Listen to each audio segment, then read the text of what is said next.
In the year 300 BC, in the bustling port city of Cyprus, there lived an immensely wealthy merchant named Zeno. His life was a string of successes, measured by ships laden with precious cargo, by his reputation, and by the respect of all. He was a self-made man, a living testament to what hard work could create. But the sea, which had given him his wealth, had its own plans. During a fateful voyage from Phoenicia to Piraeus, a violent storm erupted. The sky turned black, and waves the size of buildings roared and swallowed his ship. With it, his entire fortune, the fruits of a lifetime of labor, sank to the cold, dark bottom of the sea. In a single moment, an event completely beyond anyone's control, the wealthiest of men became a penniless one. His ship had wrecked. That was the story in 300 BC. What about the story today?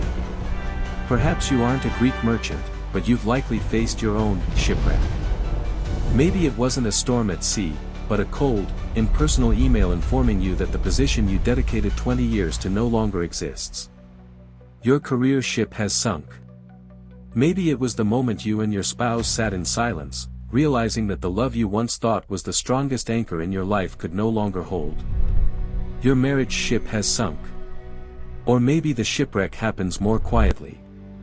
It's the reflection you see in the mirror each morning, a tired, exhausted face, worn down by endless worries, a person you no longer recognize.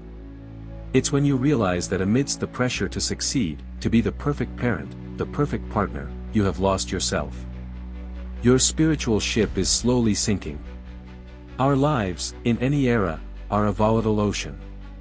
And the biggest question isn't, how can I avoid the storms, because we can't.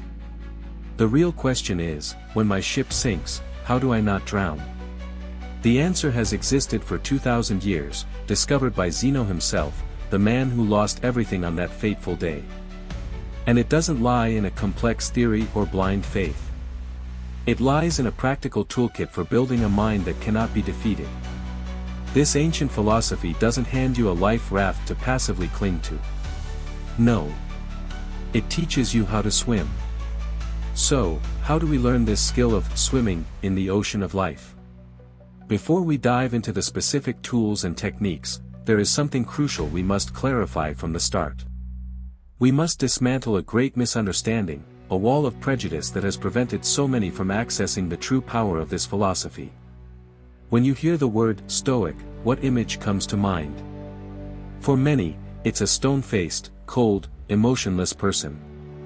Someone who seems incapable of sadness or anger, who represses everything deep inside. We're taught that showing emotion is human, so someone who shows none seems distant, even robotic. If that's what you think, I understand. But that is not Stoicism at all. The truth is the complete opposite. Stoicism doesn't teach you to feel less. It teaches you how to feel everything fully, without being overwhelmed by it. It doesn't ask you to kill your emotions. It gives you the power to not become a slave to them. Let's return to the image of the storm. A typical person facing an emotional storm, a squall of anger, waves of sorrow, a fog of anxiety, gets swept away, tossed about aimlessly. They are a victim of the storm. But a Stoic practitioner is different. They don't pretend the storm doesn't exist. They acknowledge its power. They feel every gust of wind, every drop of rain lashing their face. But they are not the victim. They are the captain. They stand firm at the helm of their mental ship, hands steady, eyes fixed forward. They know they cannot command the storm to cease, but they have complete authority over their own ship, adjusting the sails to navigate through the storm, not hopelessly fight against it. That is the core difference, not insensitivity, but mastery. Not suppression, but wise navigation. You might be thinking, that sounds nice, but isn't this just an ancient philosophy, a beautiful but empty idea? This is the most incredible part. It took modern science 2,000 years to catch up and prove this wisdom. Today, one of the gold standard psychological treatments for anxiety, depression, and stress management is called cognitive behavioral therapy, or CBT. Millions of people have found peace through it. And what is the core of CBT? It almost perfectly mirrors the principles of Stoicism. It is not events themselves that cause us suffering, but our interpretations, our thoughts about those events.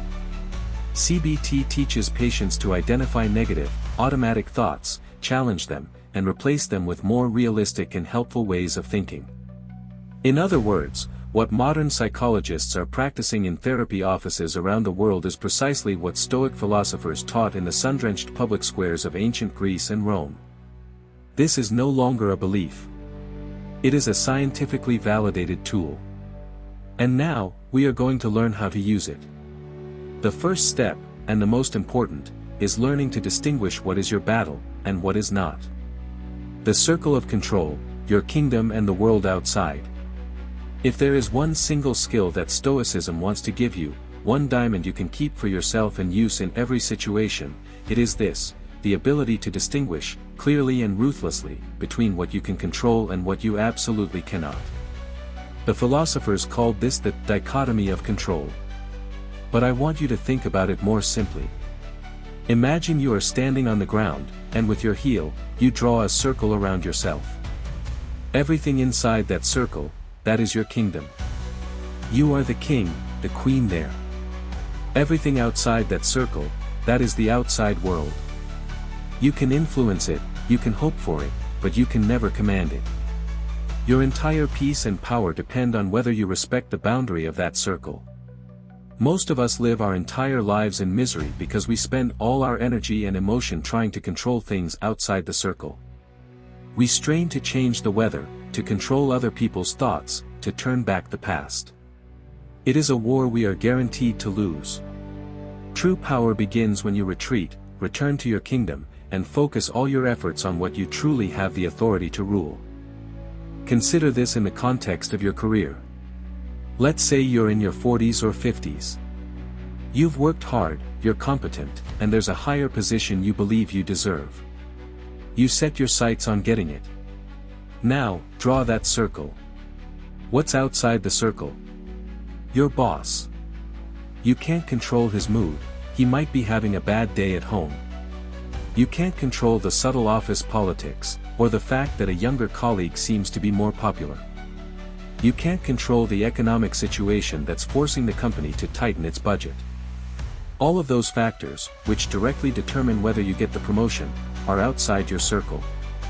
And if you spend all day worrying about them, analyzing every glance from your boss, feeling jealous of your colleague, you are turning yourself into a leaf tossed by the wind. You are giving away your power. Now, look inside the circle. What is your kingdom? The quality of the report you submit. Your thorough preparation for the presentation. Your professional and positive attitude each day, regardless of how you feel. The way you treat your colleagues, how you help them without expecting anything in return. Your integrity. Your effort. These things are entirely yours. A Stoic doesn't stake their happiness on the outcome of getting the promotion. They place their pride and satisfaction in having done everything within their circle to the best of their ability. If they get the promotion, great. That's a bonus. If not, they still walk away with their head held high, because they were the master of their own kingdom. They did not fail. They simply did their part excellently, and the rest was not up to them. Do you see the shift in power here? It is liberation. Apply this to family, to relationships. Perhaps your children are teenagers or young adults, and they are making choices that hurt or worry you. What's outside your circle? Their final decisions. The friends they choose. The mistakes they will make in order to learn. Their feelings. You cannot live their lives for them. And the more you try to control those things, the more you will only push them away and exhaust yourself. So, what is your kingdom? What is your circle? It is the unconditional love you choose to show. It is the advice you offer calmly, without judgment, and then let them decide for themselves. It is listening truly, instead of just waiting for your turn to speak. It is setting healthy boundaries for yourself. And most importantly, it is taking care of your own happiness, so you can be a steady lighthouse for them, not a storm trying to control their ship. Your happiness cannot be a hostage to the actions of others, no matter how much you love them. And finally, there's health, a topic we all care more about as we age. Outside your circle, your genetic predispositions, the natural aging process, a sudden diagnosis from a doctor. You cannot negotiate with these things. Yet most of us spend our time worrying about them. Why me? If only I could go back 10 years. These are useless questions. Instead, look inside the circle. Lunch today. You have complete control over whether you eat a salad or a burger. The decision to take a 15-minute walk after dinner instead of sitting right down on the sofa. The choice to go to bed at 10 p.m. instead of scrolling on your phone until midnight. The discipline to take your medication every day. These are small actions, but they are all you have. And strength doesn't come from having perfect, disease-free health. Strength comes from the deep sense of mastery in knowing that, every day, you are doing the best you can with what you have. That is self-respect. Our modern world seems specifically designed to destroy this circle. Think about it. Your social media feed is a relentless assault on your peace, parading things outside your circle, other people's seemingly perfect lives, their wealth, their vacations. The 24/7 news cycle is a machine that manufactures fear and anger, constantly shouting at you about political crises, disasters on the other side of the world, things that you, as an individual, have almost no power to change. What is their goal? To keep you glued to the screen. And they do it by making you feel helpless, anxious, and outraged about things you cannot control. It's not your fault. You are not weak. You are simply living in a system designed to exploit this human vulnerability. Stoicism gives you the weapon to fight back. It is a filter. When a piece of information, an emotion, comes at you, you just ask one simple question: is this inside my circle? If the answer is no, you can acknowledge it, observe it, but you do not have to give it your emotional energy. You don't have to let it invade your kingdom. This isn't apathy. This is strategic wisdom. It's about conserving your most precious resources, your focus, your energy, and your inner peace, and investing them only where they can make a difference, inside your own circle. The Stoics Toolkit, the mental vaccine and perspective practice. Understanding your circle of control is like having a treasure map. You know where the treasure is, but you still need the tools to dig it up. Philosophy without action is just empty words. So now, we move from the what to the how. We will equip ourselves with two practical tools. One to build your mental armor, and one to sharpen your vision. The first tool might sound strange, even extreme at first, but bear with me. I call it the mental vaccine. The Stoics called it voluntary discomfort. I know what you're thinking, maybe like a viewer who commented on our last video, sleeping on the floor sounds awful. And he's right. Without understanding the deep purpose, it's just pointless self-torture. But if you understand it correctly, it becomes one of the most powerful resilience-building exercises you will ever know. Think about how a vaccine works. We inject the body with a small, weakened dose of a virus. The body reacts, learns to fight, and builds up immunity. When the real virus attacks, at full strength, your body is ready. It knows what to do. The mental vaccine works exactly the same way. You proactively inject your mind with small, controlled doses of discomfort to build immunity to the massive, uncontrolled doses of discomfort that life will inevitably throw at you. The goal isn't to suffer. The goal is to prove to that fearful voice inside your head that it's wrong. The voice that always whispers, "I can't handle this, this is too hard, I need this or that to be comfortable." By voluntarily facing discomfort, you calmly tell it, "No, I can handle it. I am stronger than I think." Each time, your confidence grows, and your fear of future uncertainty shrinks. And you don't have to start by sleeping on the floor. That's an advanced level. Start small, with things that fit into a busy adult's life. Here are a few vaccine doses you can try this week. Beginner level, try a 30-second cold shower at the end of your normal shower. The initial shock will make you want to jump out immediately, but as you stand firm and breathe deeply, you are teaching your nervous system to face stress instead of running from it. Or, leave your phone in another room for an entire evening. You'll feel restless, a sense of phantom loss. Observe that feeling and realize that you're okay, the world didn't end. Intermediate level, try intermittent fasting for a day. Feel real hunger, not the hunger of habit or boredom. You'll recognize the difference and appreciate your next meal so much more. Or, do a workout you've been putting off, the one you always say is too hard. Complete it, even imperfectly, and feel the pride. The ultimate goal of this exercise is to expand your comfort zone. Most of us live in a tiny cage of comfort, and we're afraid of everything outside it. Each dose of this vaccine breaks one bar of that cage, giving you more room to breathe, to live. If the first tool is for building your armor, this second tool is for sharpening your vision. If the mental vaccine helps you face the negative, this tool helps you find and amplify the positive. I call it perspective practice. This isn't wishful positive thinking, not deceiving yourself that everything is rosy. This is a deliberate cognitive exercise. Neuroscience has identified a phenomenon called the negativity bias. Our brains, for prehistoric survival reasons, are wired to pay more attention to threats and bad news than to good news. Like a spotlight, our brain tends to scan and lock onto what's dangerous or wrong. This was useful when a tiger was lurking in the bushes, but it's incredibly detrimental in the modern world. It keeps us anxious, pessimistic, and blind to the small, good things happening all around us. Perspective practice is you taking control of that spotlight and deliberately shining it where you want. The most specific and effective exercise is called 3 Good Things. It's very simple. Every evening, before you go to sleep, take 5 minutes. Get a notebook or use a notes app. Write down 3 things that went well that day. And here is the most important part, next to each one, write why it went well. This why question forces you to shift from being a passive observer to an active analyst.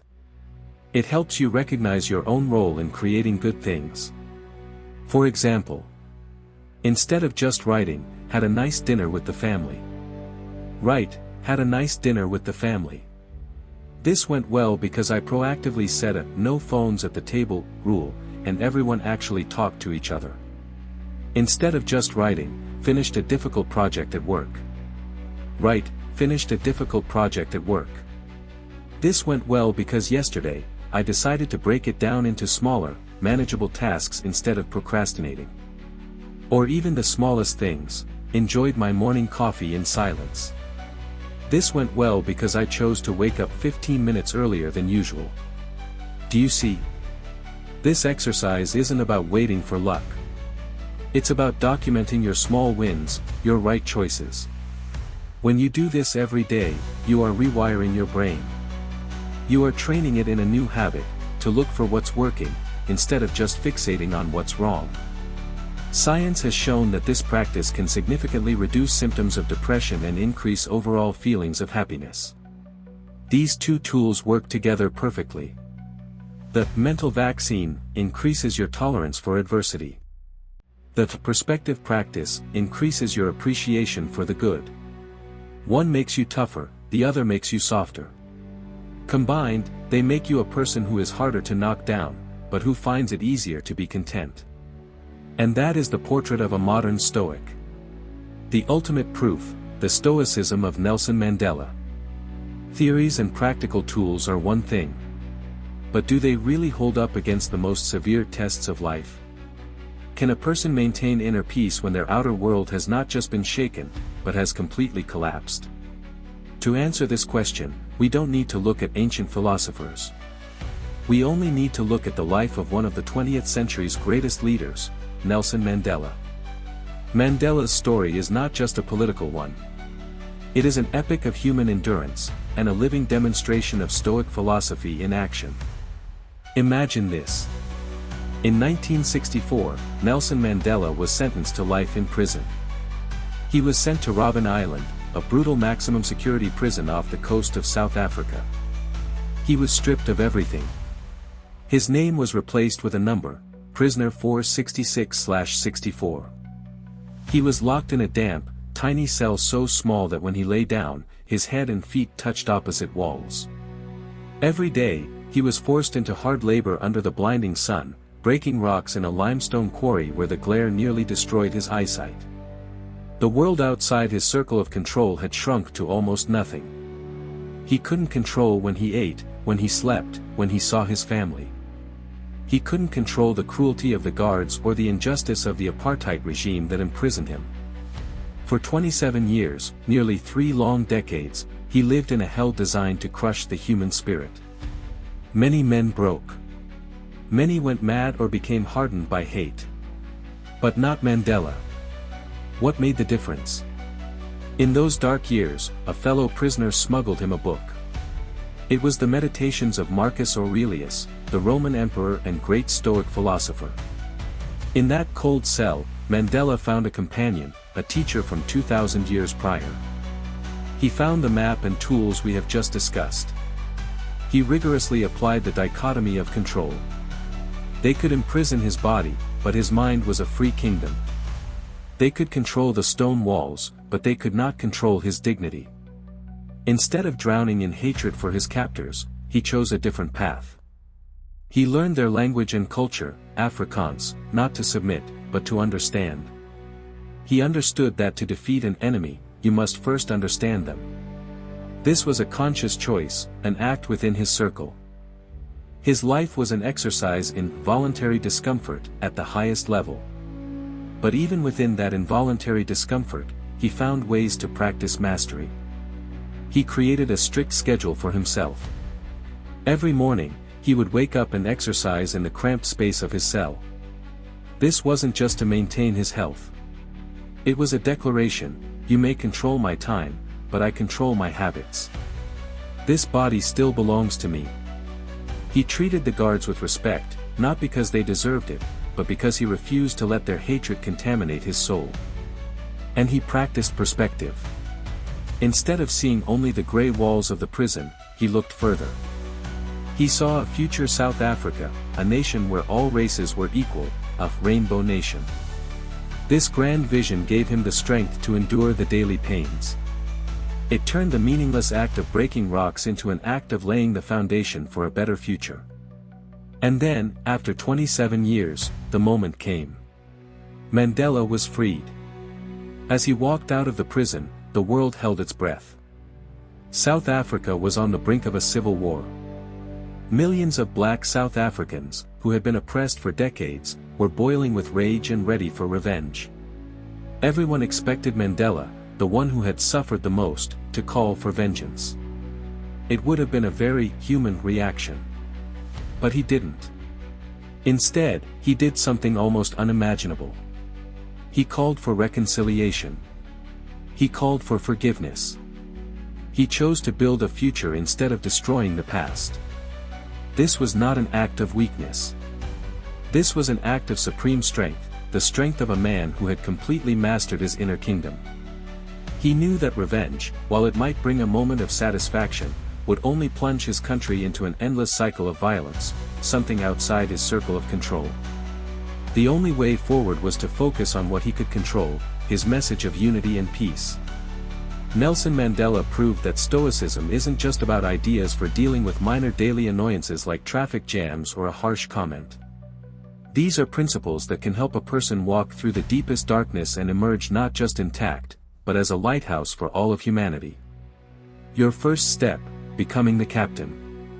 We began this journey on an ancient shipwreck, and realized that Zeno's storms are the same storms we face every day.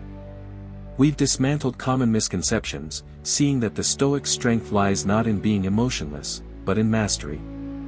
We've drawn a circle, a sacred boundary between the inner kingdom we fully control and the volatile world outside. We've equipped ourselves with 2 practical tools: a mental vaccine, to increase our endurance, and a perspective practice, to reshape our own reality. And finally, we saw all of this embodied extraordinarily in the life of Nelson Mandela, a testament that even in the deepest darkness, the human spirit can find freedom. So, what are we left with after all this?